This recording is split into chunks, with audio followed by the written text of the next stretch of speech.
जिस तरह से टेक्नोलॉजी इन्वॉल्व हो रही है, क्या इनका सोसाइटी पे कोई इम्पैक्ट पड़ेगा? अंदर एक बहुत बड़ी चीज और हैरत अंगेज चीज जो है वो दरियाफ्त होगी। अब बल्कि तकरीबन 20 साल से आर्टिफिशियल इंटेलिजेंस की फील्ड में सर्व कर रहे हैं। खुद को रोबोट बना रहे हैं और रोबोट को कह रहे हैं कि वो इंसान बन जाए। तो क्या आप मानते हैं कि एआई जो है ये इंसान को रिप्लेस कर सकेगा?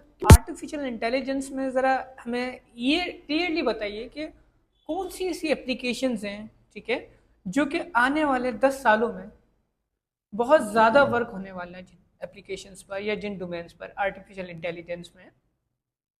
देखिए, ये तो बहुत ही क्लियर बात है कि एआई का जो एप्लीकेशंस डोमेन है, यूज केसेस, वो आज क्या है।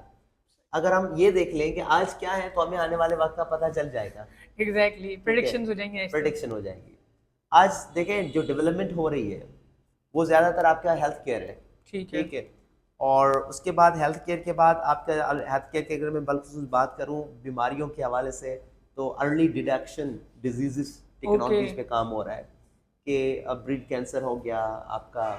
और उसके बाद और जो आपके ऑर्गेनल ऑर्गन्स की जो प्रॉब्लम्स आते हैं उनकी अर्ली स्टेज जो होती है, प्री मेच्योर जो स्टेज है आपकी, ओके। उसके अंदर एआई बहुत बड़ा काम कर रहा है हेल्थ केयर के अंदर कि उसको किस तरह से डिटेक्ट किया जाए। क्योंकि जब अर्ली डिटेक्ट किया जाता है तो फिर आप उसकी जो प्रिकॉशंस हैं उसको फॉलो करते हैं और और इसकी उसका हमें, होने से आप बच बिल्कुल, जाते हैं। इसको हमें ज़रूरत भी है इस वक्त। जो आफ्टर बहुत से लोग जो होते हैं, किडनी फेलियर जो बहुत तेज़ी से पाकिस्तान में बढ़ रहा है, तो अब हम लोगों के सामने किडनी पैन होता है, हम हॉस्पिटल जाते हैं और हमें पता चलता है डायलिसिस पे जाने वाला पेशेंट। सो ये बहुत ज़्यादा यूज़फुल है। और क्या आपको लगता है कि हमारे यहाँ जो पाकिस्तानी हॉस्पिटल्स हैं, ठीक है, और इनको अडॉप्ट करने चाहिए इन टेक्नोलॉजीज को, और इसके साथ साथ आवाम को भी इस चीज़ को समझना चाहिए? क्यों? क्योंकि हमारे यहाँ मशीन से हमारा एक बहुत बड़ा तबका है जो मशीन से डरता है। हम्म। तो इसके बारे में थोड़ा कॉन्साइज बताइए। देखिए, डेफिनेटली अब ये टेक्नोलॉजीज इतनी सस्ती तो नहीं है कि हम हर गली मोहल्ले के हॉस्पिटल में उसको डिप्लॉय करें। सही है। ठीक है। तो जाहिर है टेक्नोलॉजीज बहुत कॉस्टली है, ये गवर्नमेंट लेवल पे काम हो सकते हैं। ठीक। सिंध गवर्नमेंट ने मेरे ख्याल से या फेडरल लेवल पे हुआ है, बहुत अच्छा काम हुआ है।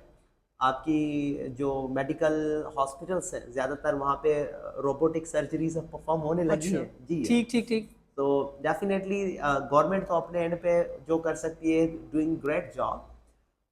देखिए, हेल्थ केयर पे मैंने कुछ चीज़ें बताई। देयर सेकेंड, जब आप उसको प्रीमेच्योर के ऊपर आप देख सकते हैं कि आपको ये चीज़ ऑलरेडी हो चुकी है, एक साल पहले आपको पता चल जाए और आप उसका इलाज कराएं तो वो चीज़ होगी नहीं। होगी ही नहीं। और फिर आपके पास जो ऑटोमोबाइल इंडस्ट्री है, आपके ट्रांसपोर्टेशन है, आपका लॉजिस्टिक है, वो अब स्मार्ट होने लगा है। एआई की मदद से आपका लॉजिस्टिक जो है वो ज़्यादा बेहतर, और सही। आपके ट्रैफिक कंजेशन और फिर ये तमाम चीज़ें बेहतर होने लगी है। अच्छा। यानी ओवरऑल इम्पैक्ट तो लाइफ स्टाइल पे ही पड़ रहा है। बढ़ रहा है। उसके बाद आपका टेस्ला का मैंने मिसाल दिया, बगैर ड्राइवर के गाड़ियाँ चलना शुरू जी जी। हो जाएंगी। और उसके बाद फिर again I would say blockchain, क्योंकि ब्लॉकचेन वो एक कड़ी है एआई की। अच्छा। जी। अब ब्लॉकचेन जिस स्टेज पे है वो एक बहुत ही अनस्टेबल स्टेज है। जब एआई के जो आने वाले, जो जिस तरह मैंने कहा एजीआई है, जो एडवांस वर्जन होगा एआई का, जब वो एजीआई। आ जाएगा और वो जब इंटीग्रेट करने लगेगा आपके ब्लॉकचेन टेक्नोलॉजी को, तो फिर आपकी तमाम इंडस्ट्रियल, कॉर्पोरेट और गवर्नमेंटल लेवल डिसेंट्रलाइज आर्किटेक्चर पे चली जाएगी। यानी डिसेंट्रलाइज मैं बात बिल्कुल। कर रहा हूँ, which will be very difficult to hack. अच्छा। ठीक। To to to kind of something like, आप फिशिंग अटैक कर रहे हैं, आप कुछ भी कर रहे हैं तो वो यूजलेस हो जाएगा। ठीक है। तो ये चंद वो डोमेन है, सही। ठीक है, जिसपे आई थिंक अबाउट। फिर पब्लिक सर्विसेज आपकी सही। ऑटोमेशन की तरफ जा रही है, यानी ई गवर्नेंस की जब हमने बात की, तो ये तमाम चीजें होंगी जो है और आने वाले मुस्तकबिल में इफेक्ट करेंगी। अच्छा, अकॉर्डिंग टू माई इंटरेस्ट, क्योंकि मुझे बहुत ज़्यादा इंटरेस्ट है, जैसे सेल्फ ड्राइविंग कार्स होती हैं, ड्रोन्स होते हैं, जिस तरह से टेक्नोलॉजी इन्वॉल्व हो रही है, क्या इनका सोसाइटी पे कोई इम्पैक्ट पड़ेगा या कोई रिस्क भी होंगे इनके? तो देखिए, डेफिनेटली इम्पैक्ट तो पड़ेगा कि हमारी लाइफ स्टाइल बहुत अच्छी रहेगी। अच्छा। कि आप कैसा रहेगा कि अगर आप यहाँ से कराची जाएं और कार में सो जाएं सो और जाए। ड्राइवर की ज़रूरत नहीं है, और कार खुद ब खुद से वो रास्ते हमवार करते हुए आपको कैंट और सदर और ये तमाम इलाके जो है वो सही। आपको विजिट करवा रही है। सही है। एक तो मैं तो समझता हूँ ये तारीख के अंदर एक बहुत बड़ी चीज और हैरत अंगेज चीज जो है वो दरियाफ्त होगी, बल्कि प्रैक्टिकल तो हो चुकी है। चैलेंजेस हैं, उस पर हम बाद में बात करते हैं कि उसके चैलेंजेस क्या है। तो इसके साथ साथ लाइफस्टाइल तो आ रहा है, चैलेंजेस भी है।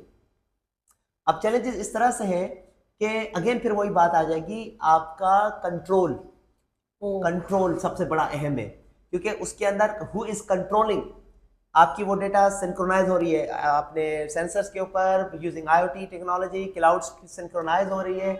आपका फॉर्म लेवल जो है आपका, उस लेवल के ऊपर खुदा न खास्ता अगर किसी अटैकर ने अटैक कर लिया, ठीक है, सही। तो आपकी गाड़ी, आप तो सोए हुए हैं, इंजॉय कर रहे हैं, आपकी गाड़ी को 20 की स्पीड से उठाएगा 180 की स्पीड तक ओह। और एकदम से आके ब्रेक लगाएगा। तो आपका क्या हाल होगा उस वक्त? क्या सिचुएशन होगी, आप क्या इमेजिन कर सकते हैं। बिल्कुल। तो जिस तरह से ये एडवांसमेंट होती जा रही है, इसकी जो ऑन अदर हैंड जो चैलेंजेस हैं उसको भी हमने सामने रखना पड़ेगा। जो उसके इम्प्लीकेशंस हैं, वो चाहे सोशल हो, मोरल हो, कल्चरल हो, इथिकल सही। हो, फाइनेंशियल हो, तमाम को कंसिडरेट किया जाए, ताकि ऐसा ना हो कि कोई इस तरह का डिजास्टर, फ्यूचरिस्टिक डिजास्टर डेवलप हो जाए। तो देखें, कोई चीज सहूलत दे रही है तो उसके नुकसान तो हैं। बिल्कुल है। तो again I would say cyber security is बहुत बड़ा, साइबर अटैक बहुत बड़ा एक चैलेंज रहेगा इन तमाम जो फ्यूचरिस्टिक डेवलपमेंट्स हैं। अच्छा, according to your past experience, आप तकरीबन 20 साल से आर्टिफिशियल इंटेलिजेंस की फील्ड में सर्व कर रहे हैं। सो क्या आप मानते हैं कि एआई जो है ये इंसान को रिप्लेस कर सकेगा? क्योंकि भाई ये जो सवाल है ये कॉमनली सवाल है, सब करते हैं। जिस तरह से आपको पता है अभी ऑटो मोबाइल्स आ रही हैं, ठीक है, कार्स आ रही हैं, फिर ड्रोन्स भी आ रहे हैं, ऑटो ड्रोन्स आ रहे हैं, खुद ही कंट्रोल होते हैं। इवन के अब डीप सीक आ गया, बहुत सारी चीज़ें चेंज हो रही हैं, ठीक है। और जैसे कि अभी कुछ प्रेडिक्ट किया है आर्टिफिशियल इंटेलिजेंस के लोगों ने कि अब हम फिजिकली मॉडल पे काम कर रहे हैं। पहले हम एआई के मॉडल में थे, फिर हम जनरेटिव में आए, अब हम फिजिकली मॉडल्स पे काम कर रहे हैं।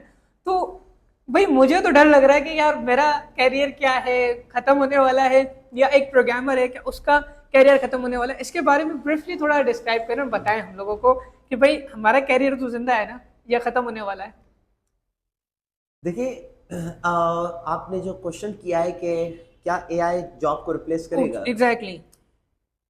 जिस स्टेज पे हम इस वक्त खड़े हैं, तो यहाँ पे सिर्फ उन जॉब्स को खतरा है जो रिपीटेटिव है, अच्छा।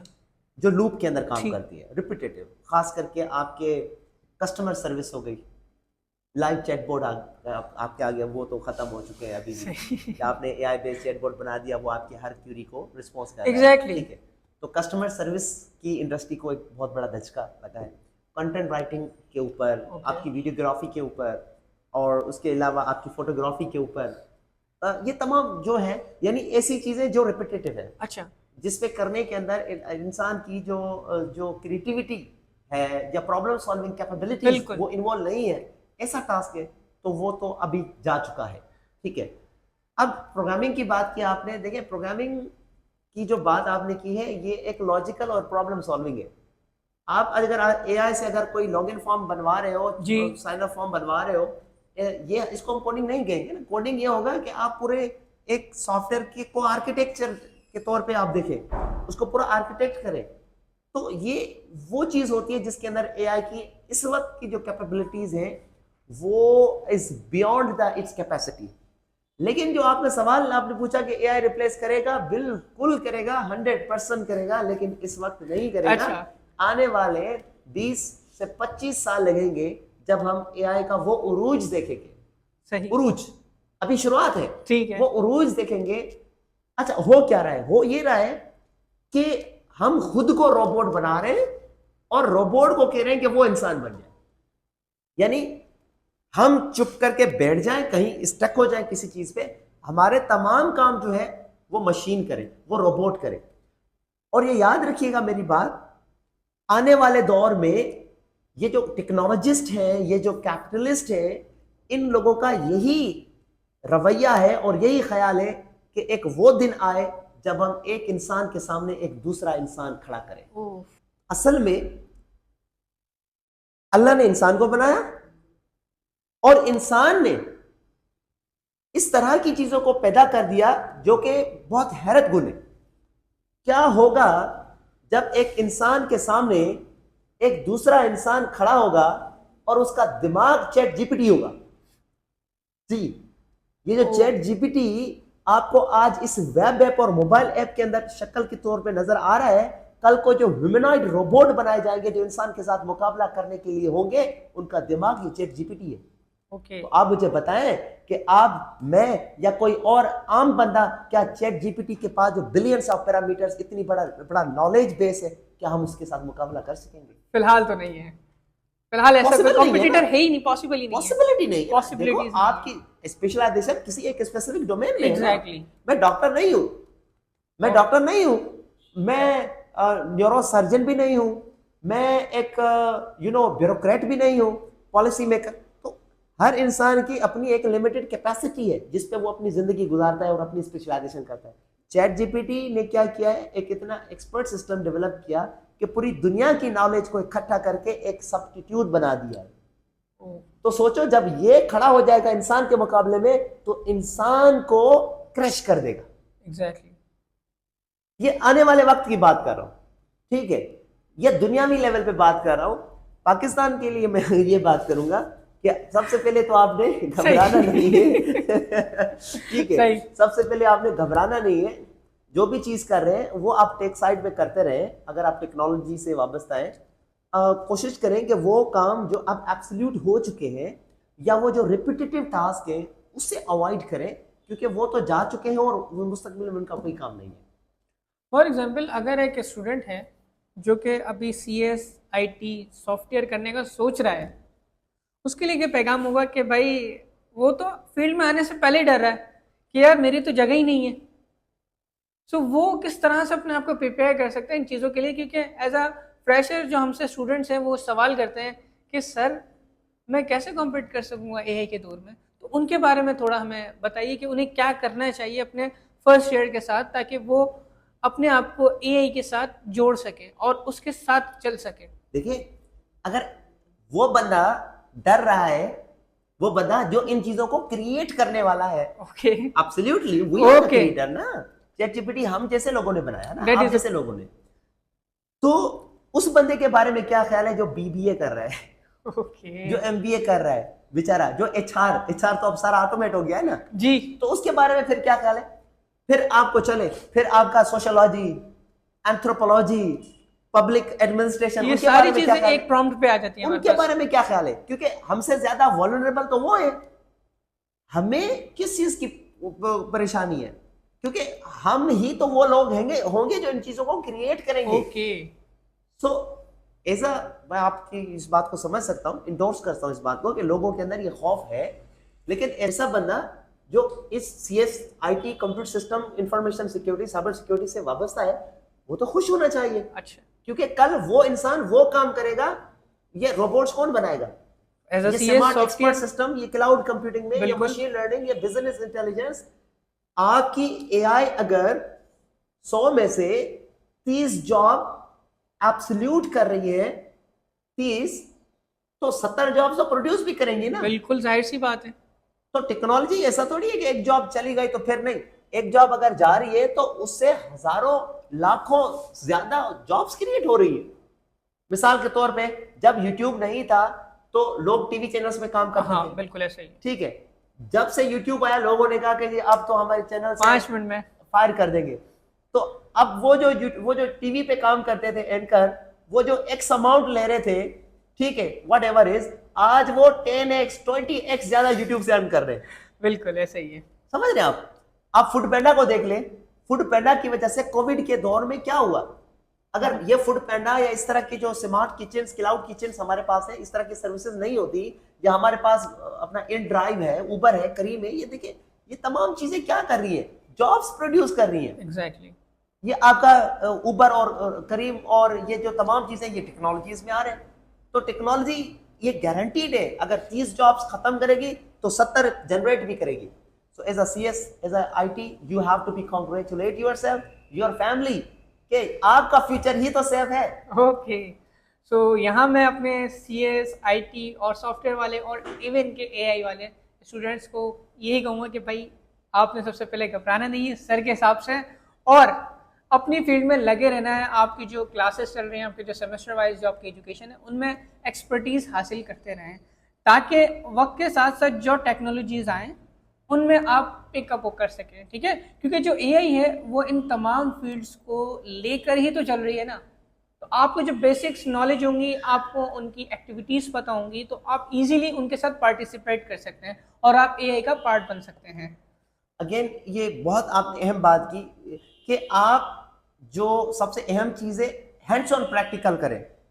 ये नहीं कि आपको सिर्फ यूनिवर्सिटी में जो पढ़ाया जा रहा है Okay. वो जो पढ़ाया जा रहा है नॉलेज के हद तक is one of the best, लेकिन अब उसके साथ साथ नॉलेज के साथ साथ उसकी इम्प्लीमेंटेशन बहुत जरूरी है। Okay. क्योंकि आपको इंडस्ट्री में जाना है और इंडस्ट्री में आपको डिलीवर करना है। उसके साथ साथ फिर आप नेटवर्क बनाएं, प्रोफेशनल लोगों के साथ जुड़े, उनकी मेंटरशिप हासिल करें, सही, उनके बताए हुए जो फार्मूलाज हैं, बताए हुए जो रोड मैप है उन पे फॉलो करें और अप टू डेटेड रहे। मैं ये लिख के अगर कोई आए कि सर मेरे फ्यूचर को क्या होगा, मैं उसको कहूंगा कि मैं आपको स्टैम्प करके लिख के देता हूं आपका फ्यूचर गारंटीड है। वो बंदा जो खुद को हर पल हर घड़ी अप टू डेट रखेगा। क्यों? क्योंकि ये जो फील्ड्स है कंप्यूटर साइंस, सिस्टम इंजीनियरिंग जो भी है, ये प्रॉब्लम सॉल्विंग है।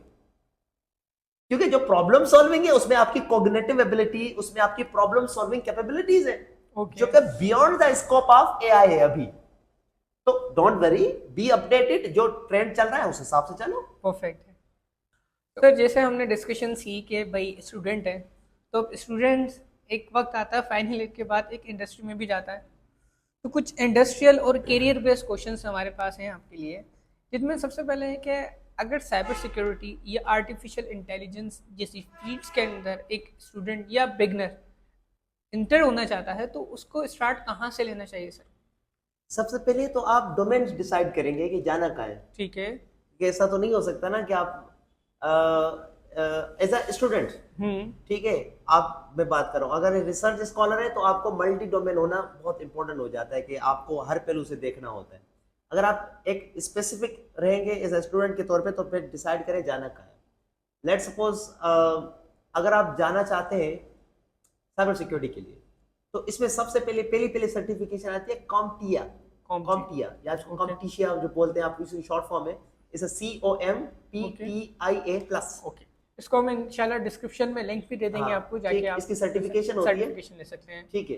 तो ये हो गया। इसमें बेसिकली आपको बेसिक जो कंप्यूटर के नेटवर्किंग के फंडामेंटल्स होते हैं वो पढ़ाए जाते हैं, कि आप समझ सकते हैं कि OSI मॉडल क्या होता है, नेटवर्क राउटर्स क्या होते हैं, स्विचेस क्या होते हैं, सर्वर्स क्या होते हैं, गेटवेज क्या होते हैं, आपकी इंफॉर्मेशन फ्लो किस तरह होती है।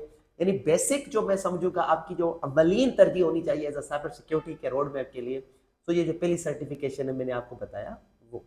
दूसरी सर्टिफिकेशन इसके बाद फिर थोड़ा एडवांस लेवल आ जाते हैं, ओके, CEH आता है, सर्टिफाइड एथिकल हैकर, CEH। उसके बाद फिर आपके पास आता CISSP। ओके, फिर स्टेज खत्म हो जाती है क्योंकि बहुत एडवांस्ड एक सर्टिफिकेशन है। क्योंकि CISSP आप तब तक नहीं कर सकते जब तक आपका फिर 6-7 साल कोई एक्सपीरियंस ना हो। सो ये डेडिकेट किसी कंपनी से करना चाहिए? डेफिनेटली ये बहुत बड़ी ऑर्गेनाइजेशंस है, ठीक है। CEH की बहुत अपनी एक ऑर्गेनाइजेशन है, CISSP की अपनी ऑर्गेनाइजेशन है, ठीक है। तो वो मैं आपको लिंक शेयर कर दूंगा कि आप वहां से डायरेक्ट सर्टिफिकेशन ला सकते हैं। बिल्कुल, और हम अपने व्यूअर्स के साथ शेयर भी कर सकते हैं फॉर देयर बेनिफिट ऑफ।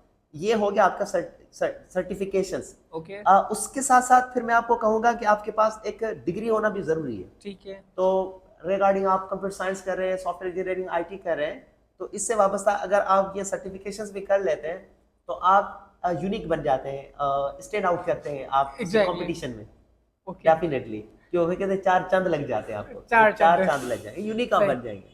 ये सर्टिफिकेशंस हैं, ये रोड मैप है, उसको आपने फॉलो करना है, सर्टिफिकेशन। ओके। दूसरा आता है AI के लिए, आर्टिफिशियल इंटेलिजेंस। AI के लिए तो सबसे पहले तो हमें लैंग्वेज सीखनी है, पाइथन, आपको पता है, ठीक, क्योंकि is one of the best, और यही लैंग्वेज है दुनिया के अंदर पूरी जो कि डायरेक्ट AI को सपोर्ट करती है। आपको जावा या PHP या SP, JSP, .NET, C# support नहीं करता। अच्छा। तो it's only the language by Python which support your AI, ML, BL, वो सारी चीजें, कोर जो है वो सीख ले।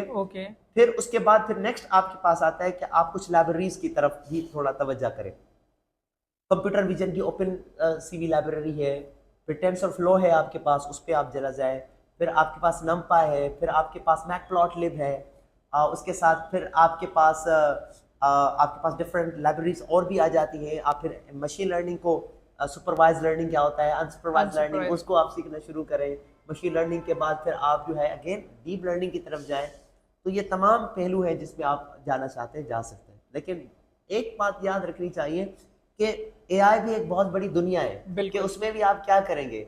आप इमेज प्रोसेसिंग पे काम करना चाहेंगे, आप cyber security level early detection जो है उस पे काम करेंगे, हेल्थ केयर की तरफ जाएंगे, आप जो है वो किस तरफ जाएंगे, वो रूट जो है आपका क्लियर होना चाहिए, रास्ता क्लियर होना चाहिए।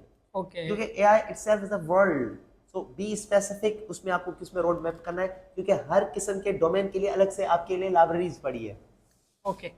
लाइब्रेरीज हैं अलग अलग की, ठीक है। तो वो लाइब्रेरीज पे आपने काम करना होता है डेफिनेटली। परफेक्ट। ये है साइबर सिक्योरिटी का मैंने बता दिया, और अगेन एआई के अंदर। सो बेसिकली अगर हमने स्टूडेंट्स के लिए बात की, अगर एज अ प्रोफेशनल पर्सन है, ठीक है, जो कि ऑलरेडी वेब से रिलेटेड है, और अगर वो साइबर सिक्योरिटी या आर्टिफिशियल इंटेलिजेंस में आना चाहता है, क्या उसे भी यही रोड मैप फॉलो करना चाहिए? देखिए उसके लिए हमें ये देखना पड़ेगा कि उसको पहले क्या आता है, ठीक है। उसका जो करंट एप्टीट्यूड लेवल है उसमें वो कहाँ स्टैंड करता है। क्योंकि प्रोग्रामर है तो ही और she must be familiar with Python, okay. तो पाइथन को उसको स्किप करना पड़ेगा क्योंकि ठीक वो है। Already know about this. Okay. Next step जो आता है आपकी मशीन लर्निंग की जो टेक्निक्स है जी। उसकी तरफ उसको बढ़ना पड़ेगा, और जो लाइब्रेरीज है उसकी तरफ उसको बढ़ना पड़ेगा। सही। क्योंकि मैंने पहले अर्ज किया आपको कि मुख्तलिफ कामों के लिए मुख्तलिफ लाइब्रेरीज है, तो वो जब उनमें जाएगा उससे प्रैक्टिस करेगा, एक न्यूबी के लिए और प्रोफेशनल के लिए काम 50-50 हो जाता है। अगर न्यूबी को साल लग जाता है तो प्रोफेशनल को 6 महीने लगेंगे मैक्सिमम। तो 6 महीने वो डेडिकेशन वाले होने चाहिए, वो क्वालिटी टाइम होना चाहिए। आप उसमें बैठे आउटलाइन को देखें। आज तो चैट जीपीटी और डीप सीक की तरह की बहुत सारी चीज़ें हैं, जैसे आप पूछें और आपको सब कुछ सब बता चीज़ें मिल देगा, जाएंगी। ठीक है। तो ये तमाम चीज़ें हैं जिसको आप गो थ्रू कर सकते हैं। असल में किसी भी चीज़ को सीखने के लिए हमारा वो एटीट्यूड होना चाहिए। कोई कहता है ना मुझे सीएसएस करना है, एग्जाम देना है सीएसएस का, भाई जितनी भी चीज़ें आपको करने के लिए वो आप में एटीट्यूड होना चाहिए, ठीक है। आप यूट्यूबर बनना चाहते हैं, आप में वो एटीट्यूड होना चाहिए। एग्जैक्टली। पब्लिक आपको डर लगता है लोगों से मिलने में, लोगों से फीडबैक लेने में, तो यूट्यूबर आप अच्छा नहीं आप बन कभी नहीं सकते, बन सकते कभी नहीं फिर। बन सकते, ठीक है। तो हर इंसान की पर्सनालिटी के ऊपर डिपेंड करता है। समटाइम वो उसके अंदर इनहेरिटेड बाय गॉड होती है, और समटाइम वो लोग इनहेरिट करने की कोशिश करते हैं, एग्जैक्टली। ठीक है। तमाम चीज़ें, और प्रोफेशनल इस चीज़ को ज़्यादा परसुएट और आसानी के साथ कर सकते हैं। अच्छा, कोई मेजर, कोई ऐसी चीज़ जो कि आप चेंज लाना चाहते हो आर्टिफिशियल इंटेलिजेंस या साइबर सिक्योरिटी में या ई गवर्नेंस में, तो वो क्या चेंजेस हो सकती हैं? देखिए सबसे पहले मैं अगर बात करूंगा, ग्लोबली बात करूंगा, उसमें यह है कि पॉलिसी मेकिंग पे सुस्ती हो रही है, उसको थोड़ा टाइट किया जाए। अच्छा, पाकिस्तान में या मल्टी मल्टी पूरी दुनिया की मैं बात अच्छा। कर रहा हूं। पाकिस्तान में तो कोई कॉन्सेप्ट नहीं है ना। अच्छा। बाहर सही। दुनिया के अंदर, फॉरेन कंट्रीज के अंदर एआई लॉबीज होती है। ओके। क्या होती है? लॉबीज। लॉबीज होती है, एडवोकेट्स हैं, ठीक है। हमारे पूरे कॉन्स्टिट्यूशन 1973 के अंदर एआई का लफ्ज मेंशन नहीं है। सब समझे? तो अब जब खुदा न ख्वास्ता आपके चेहरे को कोई स्वैप करके डीफेक बना दे, आपके वॉइस का क्लोन बना के कोई आपको डिफेम करे, आप पहले तो कोई वकील आपका केस लड़ नहीं सकता, क्योंकि वकील को केस समझ आएगा तो लड़ेगा, ठीक है। क्योंकि हमारे यहाँ वकील जो है वो है टैक्सेशन के अंदर, वो है क्रिमिनल एंड जस्टिस के अंदर। एआई के अंदर हमें वकला पैदा करने पड़ेंगे, बिल्कुल। हमें जजेस को भी एजुकेट करना पड़ेगा कि एआई की जो टेक्निकल पहलू है वो क्या है। हमारे जो पॉलिसी मेकर हजरात हैं, गवर्नमेंट ऑफिशियल्स हैं, स्टेक होल्डर्स हैं, they have to come to know from the very bottom of the line कि how actually the mechanism of AI is working thoroughly. Okay. समझेंगे तभी तो हम पॉलिसी मेकिंग कर सकेंगे ना। बिल्कुल। तो हमें एडवोकेट्स तैयार करने पड़ेंगे, हमें कॉन्स्टिट्यूशन में अमेंडमेंट लानी पड़ेगी, नए लॉज बनाने पड़ेंगे एआई की एप्लीकेशन और उसके एथिकल यूज और उसके एप्लीकेशन के लिए। तो फिर मैं एज अ इंडिविजुअल, आप एज अ इंडिविजुअल कोर्ट में भी नहीं जा सकते, क्योंकि आपका ना तो केस लड़ा जा सकता है।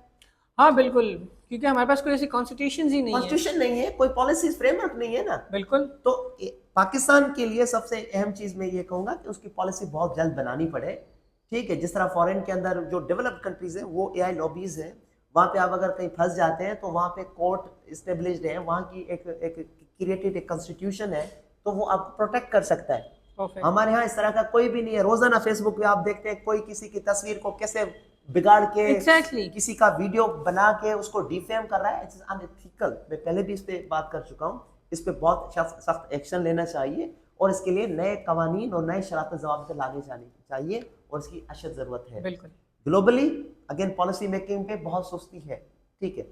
और उसके बाद फिर again I would say about फिर इसकी जो है वो बैड इम्पैक्ट जो चल रहे हैं उसके ऊपर अगेन आई वुड से कि इसको कंसिडरेबली चेंज किया जाए, ब्लॉकचेन टेक्नोलॉजी पे काम किया जाए, चीजों को डिसेंट्रलाइज किया जाए, समझ रहे, ताकि पूरी दुनिया से जो करप्शन है उसको खत्म किया जाए और जस्टिस और इक्वलिटी है उसको अश्योर किया जाए। कोई भी जो पावर है किसी एक एंटिटी के पास ना हो क्योंकि वो उसको मिसयूज करता है। एग्जैक्टली। जब हमारे पास पावर डिस्ट्रीब्यूट होगी डिसेंट्रलाइज ब्लॉकचेन टेक्नोलॉजी की मदद से, तो उससे फायदा ये होगा कि हमारी पब्लिक सर्विसेज बेहतर परफॉर्म होंगी, ठीक। हमारी गवर्नेंसेस जो होंगी वो ई गवर्नेंस के अंदर चली जाएंगी, जिससे हमारे फंड मैनेजमेंट हो गए, फंड एलोकेशन हो गई, हमारे ह्यूमन रिसोर्सेज हो गए, हमारी डेवलपमेंट्स हो गई, तो एक सोसाइटी एक बहुत बड़ी अच्छी और वेल डिफाइंड सोसाइटी डेवलप हो सकती है। In the last I would again say we have to need to work on the AI.